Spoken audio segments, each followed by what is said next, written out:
आज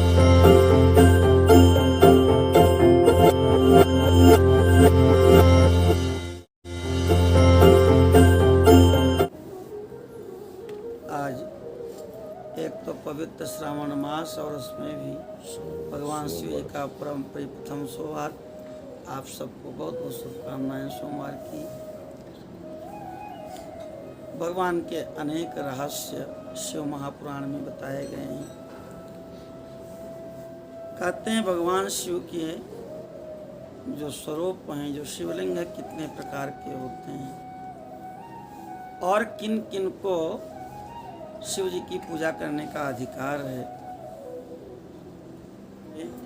सूत जी कहते हैं कि हे महर्षियों, पार्थिव लिंग की पूजा करोड़ों करोड़ यज्ञों का फल प्रदान करने वाली है और कलयुग में जैसा शिव जी के पार्थिव पूजन का फल है वैसा और किसी के पूजन का फल नहीं है। शास्त्रों का सिद्धांत है कि शिवलिंग भोग और मोक्ष को देने वाला है।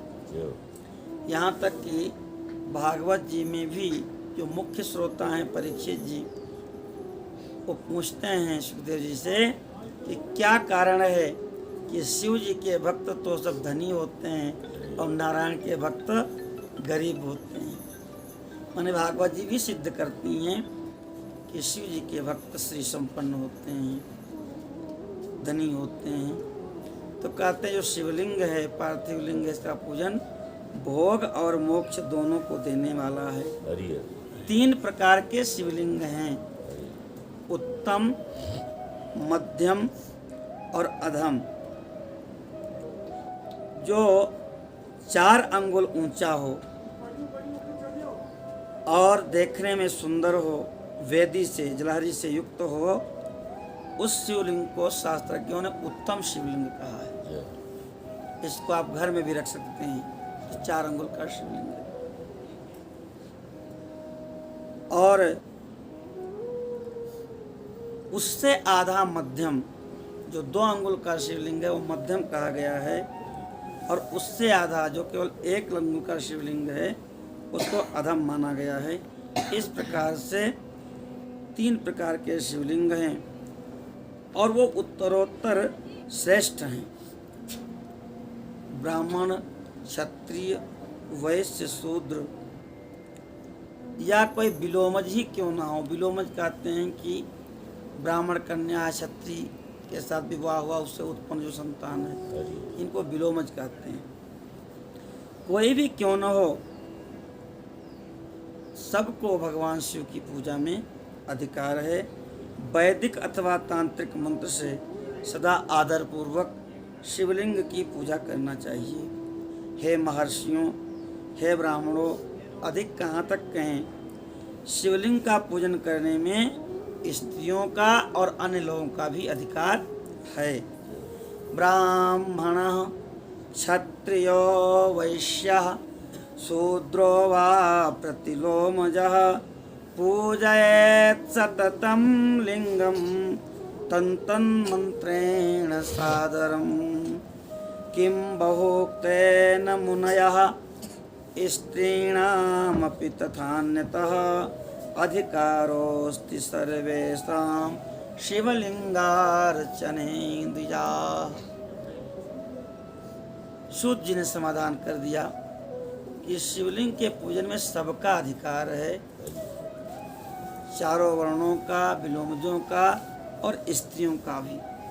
तो जो एक शंका है कि स्त्रियों को शिवलिंग का स्पर्श करना चाहिए कि नहीं करना चाहिए, उनका समाधान हो गया। आज के लिए जो प्रचार का माध्यम है यूट्यूब, इसमें बहुत से ऐसे वीडियो आते हैं जिसमें उल्टी सीधी बातें कही जाती हैं, उनमें कोई प्रमाण नहीं देते हैं। जैसे कहते भूल कर भी गंगाजल शिव मंदिर में नहीं रखना चाहिए। अब लोग आश्चर्यचकित होते हैं कि मंदिर में नहीं गंगाजल रखेंगे तो कहाँ रखेंगे। अब आगे प्रमाण वो कुछ नहीं देते। तो इस तरह की चीज़ों से बचने के लिए इन ग्रंथों का श्रवण करना चाहिए। इस प्रकार विधिपूर्वक भगवान शिव का पूजन नैवेद्यांत पूजन करे। त्रिभुवनमयी उनकी 8 मूर्तियों का भी पूजन करे। अवे हिमाम किंकरमष्टमूर्ते कुंभोदरम नाम निकुंभ मित्रम। सिंह ने कहा था रघुवंश महाकाव्य में कि मैं अष्टमूर्ति का किंकर हूँ। भगवान शिव की 8 मूर्तियां हैं। पृथ्वी पहली मूर्ति है। ये पृथ्वी भी भगवान शिव की एक मूर्ति है। जल भगवान शिव की दूसरी मूर्ति है। अग्नि भगवान शिव की तीसरी मूर्ति है। वायु भगवान शिव की चतुर्थ मूर्ति है और आकाश भगवान शिव की पंचम मूर्ति है। सूर्य छठी मूर्ति हैं, चंद्रमा 7वीं मूर्ति हैं और यजमान भी शिव जी की मूर्ति है। देवो भूत्वा देवम यजेत, शास्त्र का वचन है।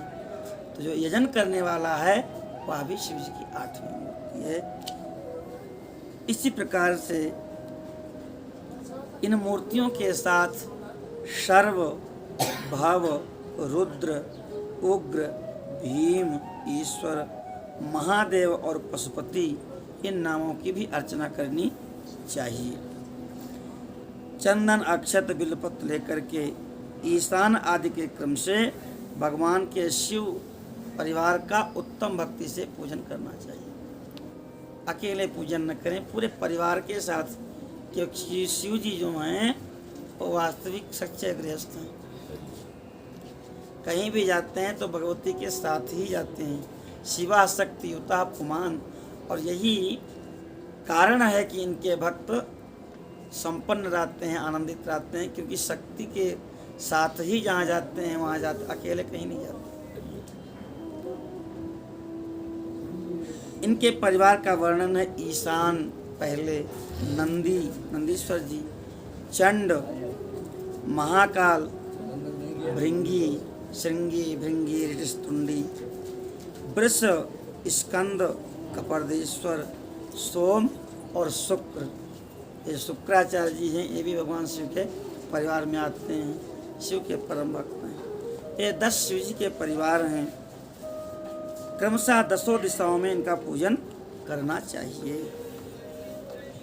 शिव जी के सामने वीरभद्र जी का पूजन करें, जो दक्ष का यज्ञ विध्वंस करने के लिए शिव जी ने अपनी जटा से उत्पन्न किया था। और रुद्र भट्टांशकों में ये प्रधान भगवान शिव के गण हैं। बड़ा इनका पराक्रम है, बड़ा वैभव है। तो सामने वीरभद्र जी का पूजन करें और पीछे कीर्तिमुख जी का पूजन करें। विधिवत 11 रुद्रों की पूजा करें। इसीलिए कोई भी चीज शंकर जी को 11 चढ़ानी चाहिए। बिल्वपत्र भी 11 पत्ते चढ़ाने चाहिए, इसलिए उसको रुद्री कहते हैं। कहते हैं रावण का विनाश क्यों हुआ, कैसे 11 रुद्र थे और उसके पास सिर 10 ही थे। तो 10 जो शिव जी के रुद्र थे वो तो प्रसन्न हो जाएं, और एक रुद्र जो है वो क्रोध में भर जाएं। तुष्टाः पिनाके 10 शिरोभिः तुष्टो न चैको एको हि रुद्रः ततो हनुमान् दहतीति कोपात् पंक्तिर्भेदो न पुनः शिवाय। पंक्ति भेद कभी नहीं करना चाहिए, क्योंकि 10 सिरों से तो भगवान शिव संतुष्ट थे रावण से, लेकिन जो 11वां सिर था वो क्रोधित हो गया, और क्रोधित होकर के वही हनुमान जी होकर के आए और पूरी लंका को भस्म कर दिया। इसलिए शिव जी को सारी वस्तुएं 11 और 11 रुद्रों की पूजा करें। पंचाक्षर मंत्र का जप करते हुए शतरुद्री स्तोत्र का पाठ करें। रुद्राष्टाध्यायी का जो 5वां अध्याय है, 66 मंत्र हैं, इनको शतरुद्री कहते हैं। नमस्ते रुद्रमन्य उतोत इखवे नमः बाहुभ्याम उतते नमः। और नाना प्रकार की स्तुतियां हैं। महिम स्तोत्र है शिव जी का, बड़ा प्रिय स्तोत्र है। महेशान्ना परो मंत्रो महिम नाना परास्तुति। महिम से बढ़कर के शिव जी की कोई स्तुति नहीं है। वहाँ पर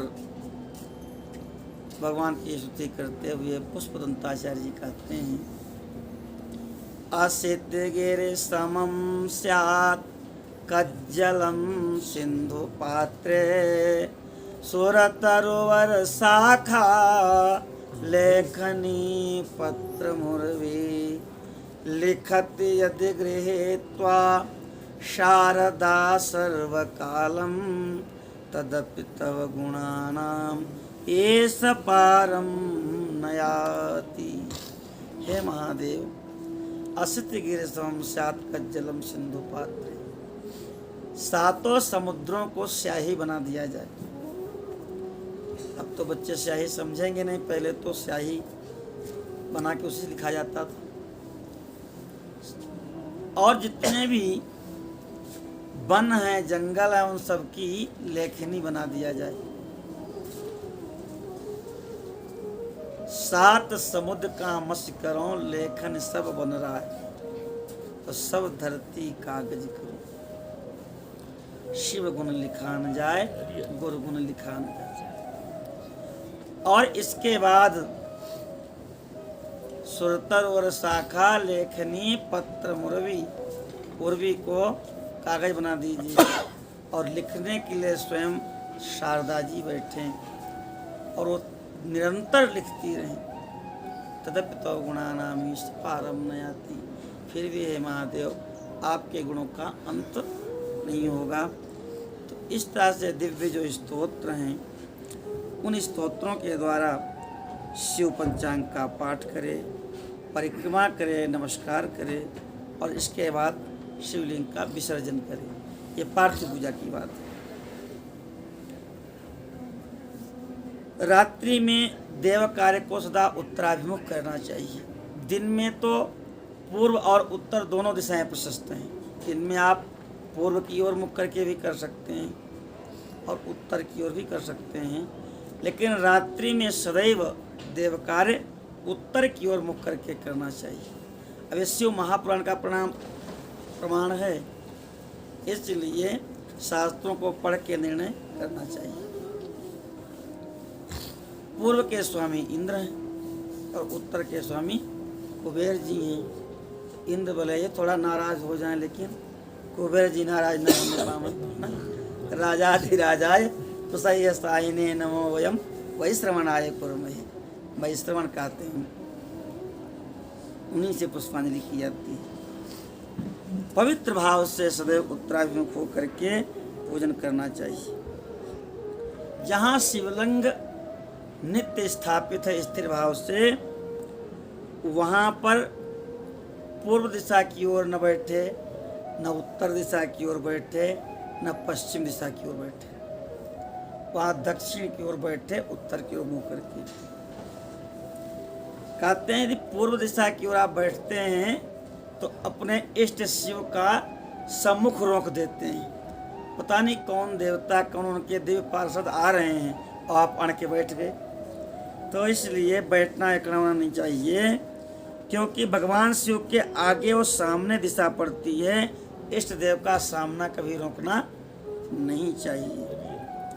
शिवलिंग से उत्तर दिशा में भी नहीं बैठे, क्योंकि वो वामांग है। उधर भगवती बैठी हुई हैं, शक्ति स्वरूपा देवी विराजमान हैं। उनको आप पीठ दे देंगे तो शक्ति से वंचित रह जाए। पूजक को शिव जी के पश्चिम में भी नहीं बैठना चाहिए, क्योंकि वह आराध्य देव का पृष्ठ भाग है। जब पूर्व की ओर मुख है तो पश्चिम को पृष्ठ हो गया, तो पीठ में अधर्म का वास होता है, इसलिए उधर भी नहीं बैठना चाहिए।